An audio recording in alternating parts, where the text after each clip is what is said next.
Hello, grade 5, and welcome to our new lesson, which is lesson 5 Divisors of a Natural Number. This lesson is lesson 5, page 35 in our book.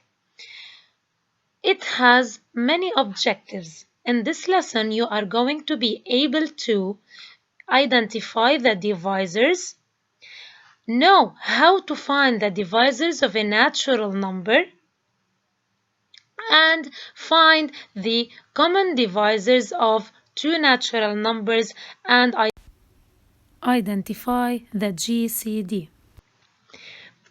Before we start, let me ask you, what are the factors? Do you know any idea? Do you have any idea about the factors? Let's watch the video.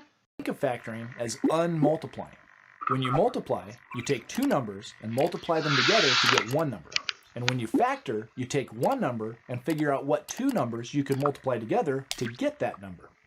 For example, let's say you're asked to factor the number 10. Now that means that you need to figure out what numbers you can multiply together to get 10. If you know your multiplication table, you'll remember that 2 times 5 equals 10.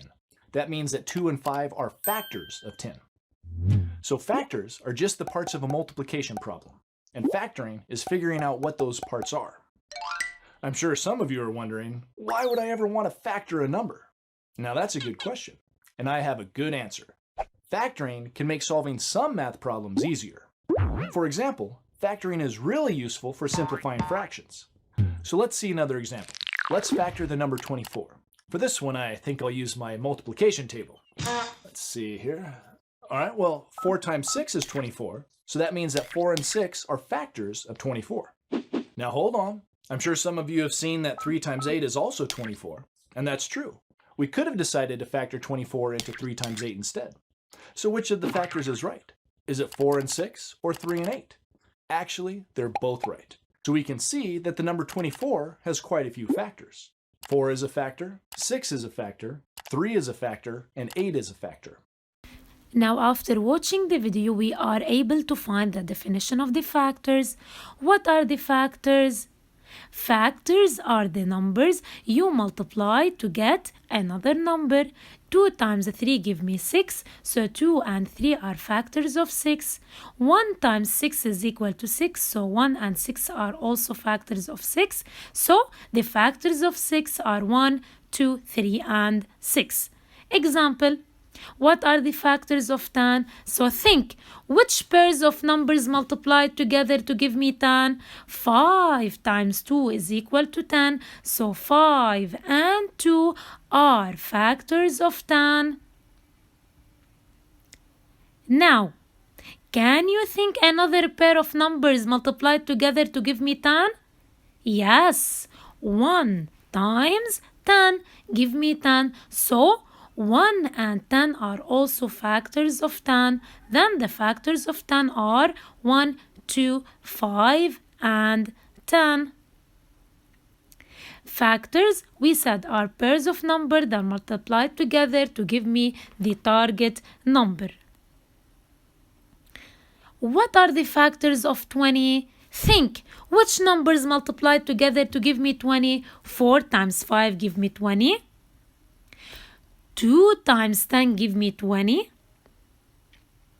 and 1 times 20 give me 20.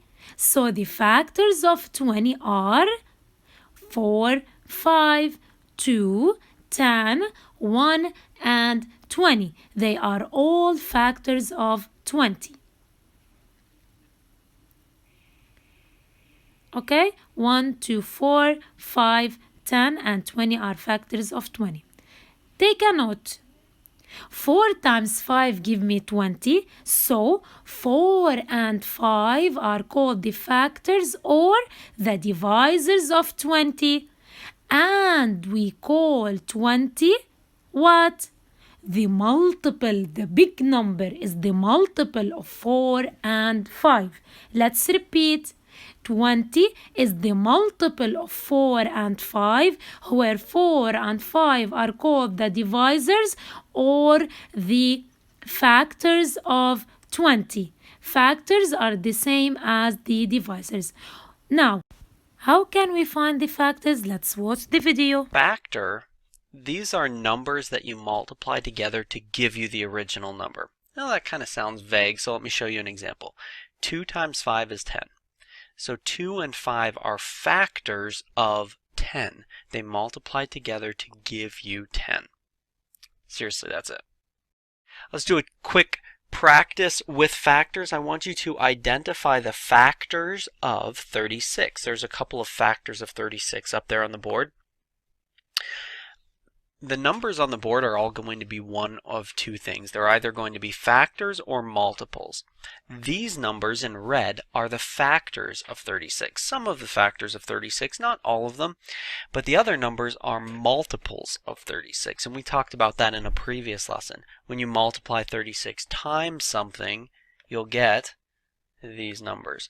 So this is one of the most common mistakes when talking about greatest common factor, and that is that people often mix it up with multiples. So this was just one slide to kind of show the difference. Factors of a number are going to be equal to or less than that number. You can see that with all the examples here. Alright, now I want to show you a trick real quick on how to make sure that you get all of the factors. You don't miss any factors. The key here is to list them in pairs. Remember, the number will be multiplied times something to get the factor. So let's look at 24. I'm going to list factor pairs. 1 times 24, 2 times 12, 3 times 8, 4 times 6. And as I come into the middle, it's kind of like a rainbow almost. Like as I come into the middle, you'll notice between 4 and 6, there aren't any more. Alright, so I just went 1, 2, 3, 4, and the numbers that are multiplied times those to get me my 24. So this is a way that we can find all of the factors, is to list them in pairs, and sometimes I've seen this like rainbow type pattern used to show those factor pairs. Okay, now let's make an application finding the factors using the rainbow way. We have to find the factors. Example, in the first one, I have to find the factors of 18 using the rainbow way. Let's start. Think, which numbers multiply together to give me 18? 1 times 18, 2 times 9, 3 times 6. So the factors of 18 are 1 times 18, 2 times 9, and 3 times 6.